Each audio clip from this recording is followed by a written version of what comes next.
गीता तत्व अमृत चतुर्थ अध्याय ज्ञान कर्म संन्यास योग। श्री भगवान उवाच। श्री भगवान बोले, तीसरे अध्याय में जो कर्म फल संन्यास पूर्वक निवृत्ति लक्षण ज्ञान कहा गया है वह इस प्रकार है। मैंने यह सनातन अविनाशी योग विवस्वान अर्थात आदित्य नारायण को कहा था। विवस्वान ने मनु को कहा और मनु ने इक्ष्वाकु राजा को कहा। इस प्रकार इस परंपरागत योग को सब राजश्री जानते थे। हे परम तपस्वी, यह योग लंबे काल प्रवाह के कारण नष्ट अर्थात अज्ञात हो गया। वही पुरातन योग मैंने अब तुझसे कहा है, क्योंकि तू मेरा सखा है और यह ज्ञान योग बड़ा उत्तम एवं रहस्यमय है। अर्जुन उवाच। अर्जुन बोले, आपका जन्म तो अभी वासुदेव जी के घर हुआ और विवस्वान अर्थात आदित्य सूर्य नारायण का जन्म तो आदिति से सृष्टि के आदि में बहुत पहले हुआ था। मैं कैसे जानूं कि आपने यह योग आदि में विवस्वान को कहा था। श्री भगवान उवाच। हे अर्जुन, तेरे और मेरे बहुत जन्म बीत चुके हैं, उन सबको मैं जानता हूं। हे परंतप, तू नहीं जानता। मैं अजन्मा होते हुए भी, अविनाशी और प्राणियों का ईश्वर होते हुए भी, अपने अधीनस्थ अपनी प्रकृति को वश में रखकर अपनी माया से ही जन्म लेता हूं। हे भारत, जब जब धर्म की गलानी यानी हास होता है, तब तब पापियों का नाश और फिर धर्म का उत्कर्ष करने के लिए मैं युग युग में जन्म लेता हुआ सा प्रतीत होता हूं। साधु पुरुषों का उद्धार, कुकर्म करने वालों का नाश और धर्म की स्थापना करने के लिए मैं युग युग में प्रकट होता हूं। मेरे जन्म और कर्म दिव्य हैं। जो उन्हें तत्व से जानता है वह देह त्याग कर फिर जन्म नहीं लेता। हे अर्जुन, मुझे ही प्राप्त कर लेता है अर्थात मुक्त हो जाता है। राग, भय और क्रोध से वियुक्त, मेरे ध्यान में तन्मय, मेरी शरण में रहने वाले, ज्ञान रूपी तप से शुद्ध आत्मा बहुत से लोग मेरे ब्रह्म भाव को प्राप्त हुए हैं। जो लोग जिस भाव से मेरी शरण ग्रहण करते हैं, मैं भी उन पर वैसी ही कृपा करता हूं। अर्थात कोई सकाम, कोई निष्काम भाव से कर्म अनुष्ठान या उपासना करते हैं, कोई आर्त, कोई जिज्ञासा के भाव से प्रार्थना, अर्चन, पूजन करते हैं, कोई ध्यान द्वारा तो कोई ज्ञान मार्ग से मेरा चिंतन करते हैं। ये सब मेरी प्राप्ति के मार्ग हैं और मैंने ही बनाए हैं। हे पार्थ, जो मनुष्य किसी भी मार्ग से मेरी ओर चल रहा है, वह जिस भाव से मेरा भजन करता है, उसी भाव से मैं उसका भजन करता हूं। और जो कर्मों की सिद्धि के लिए इस लोक में यहाँ इंद्री प्रभृति देवताओं का यजन करते हैं, इस मनुष्य लोक में उनके किए कर्म की सिद्धि शीघ्र ही हो जाती है। गुणों के कर्म विभाग के अनुसार 4 वर्णों की सृष्टि भी मैंने की है। इसलिए मुझ अकर्ता अविनाशी को इस चातुर्वर्ण्य का कर्ता भी जान। गुण 3 हैं, सत्व, रज, तम। इनमें से रजोगुण के बिना कोई कर्म नहीं हो सकता। सत्व प्रधान राजस ब्राह्मण, रजोगुण प्रधान सात्विक क्षत्रिय, रजोगुण प्रधान तामसिक वैश्य और तमो प्रधान राजसिक व्यक्ति को शूद्र समझना चाहिए। सत्व से ज्ञान, रजोगुण से क्रिया और तमोगुण से इच्छा त्रिधा शक्ति का उदय होता है। मुझसे कर्म लिप्त नहीं होते और ना मुझे कर्म फल की स्पृहा ही है। ऐसा जो मुझे जानता है वह कर्मों के बंधन में नहीं पड़ता। पूर्वकालीन मुमुक्षुओं ने ऐसा ही जानकर अर्थात ज्ञान युक्त होकर कर्म किया था। इसलिए जैसे तेरे पूर्व पुरुष करते आए हैं वैसे तू भी कर्म कर। कर्म क्या है और अकर्म क्या है, इसे समझने में विद्वान भी मोह में पड़ जाते हैं। इसलिए अब तुझसे इसे कहता हूं, जिसे जानकर तू अशुभ से बच जाएगा। कर्म क्या है यह जानना चाहिए, विकर्म क्या है यह भी जानना चाहिए, और अकर्म क्या है यह भी जानना चाहिए, क्योंकि कर्मों की गति गहन है। कर्म से करने योग्य कर्म, विकर्म से ना करने योग्य कर्म, और अकर्म से कर्म करते हुए भी कर्म के बंधन में ना आने की विधि अभिप्रेत होती है। जो कर्म में अकर्म देखे और अकर्म में कर्म देखे, इस प्रकार सब कर्म करता हुआ भी योग युक्त रहता है, वही मनुष्य बुद्धिमान है। अर्थात निष्काम भाव से कर्तव्य कर्म करना भी कर्म ना करने के तुल्य है, और कर्म ना करने पर भी उनकी वासना से ग्रसित रहना करने के ही तुल्य है। अथवा कर्म ना करने पर भी मोह के कारण संसार में बंधे रहना, अथवा मोह शोक वश कर्म का त्याग कर्म के बंधन के सदृश ही है। जो मनुष्य कामनाओं और संकल्पों का त्याग करके कर्मों को आरंभ करता है, उसे ज्ञान रूपी अग्नि में उनकी आहुति देकर उन्हें भस्म कर दिया। ऐसे मनुष्य को बुद्धिमान पंडित कहते हैं।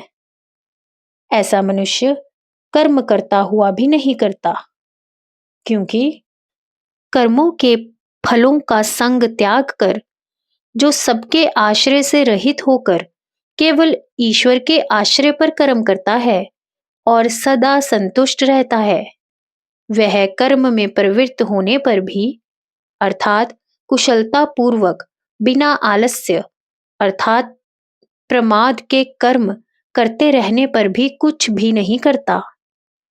जो कर्म के फल की आशा ना रखकर अपने चित्त को संयम में रखने वाला, सब प्रकार के आवश्यकता से अधिक संग्रह से रहित अपरिग्रही केवल शरीर से ही कर्म करता है, उसे पाप नहीं लगता।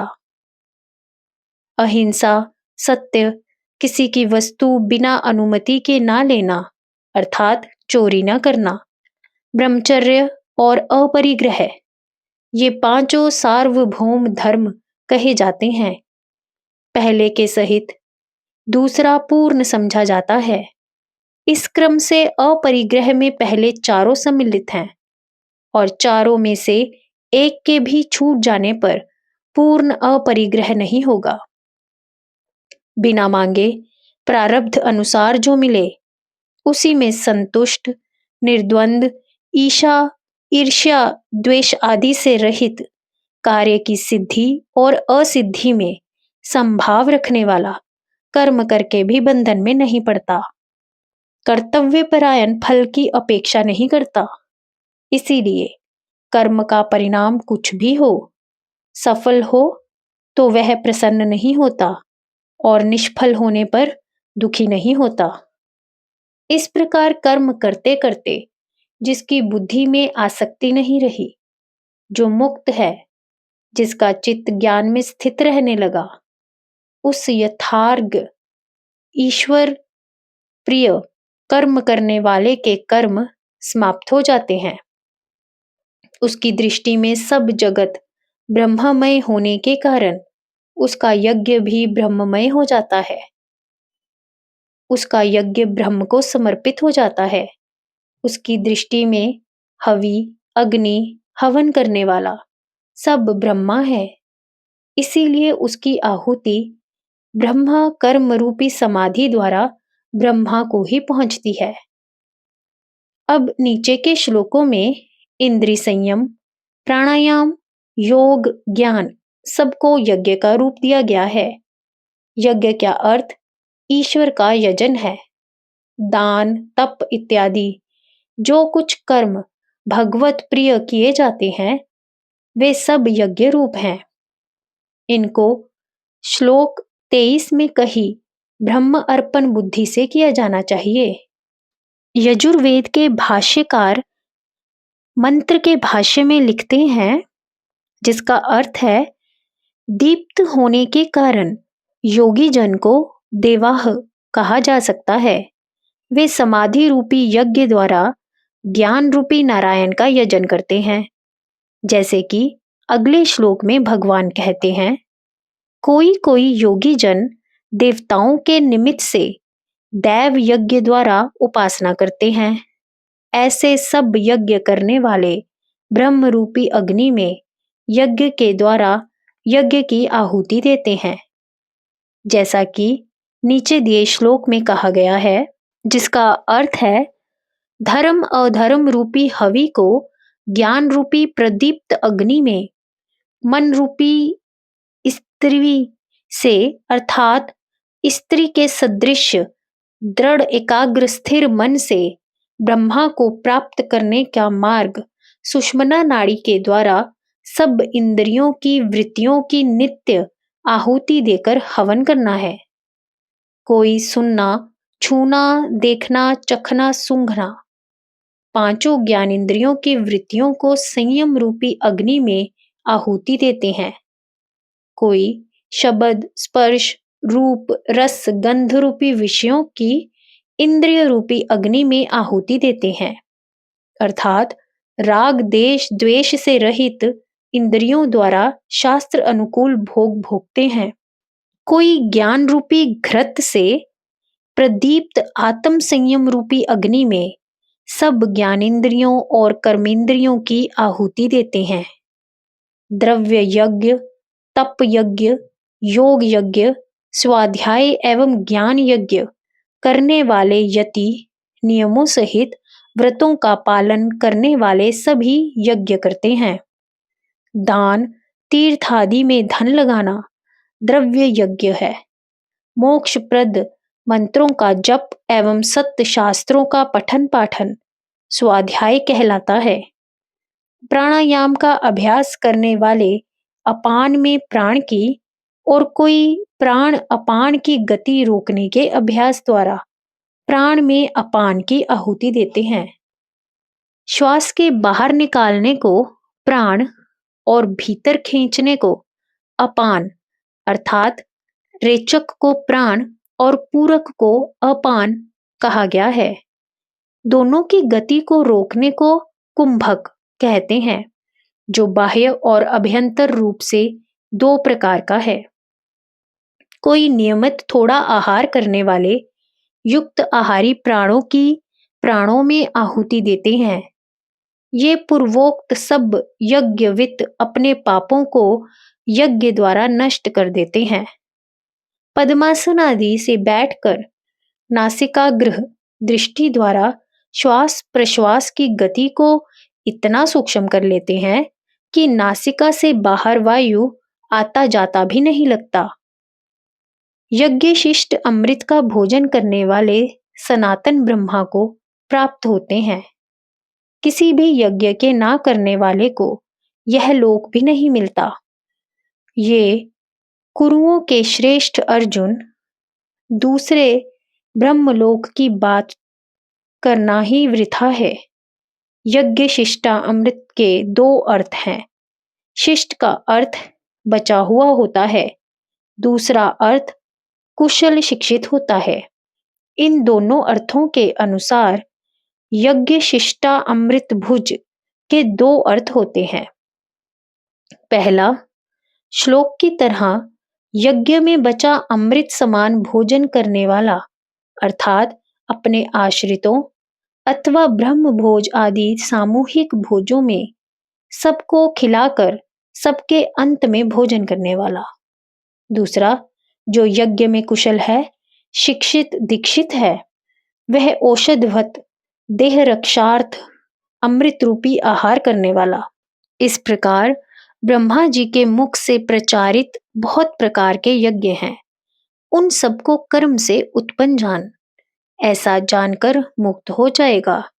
अर्थात उन कर्म रूपी यज्ञों के यथाविधि यथोक्त भाव से युक्त होकर मोक्ष प्राप्त कर लेगा।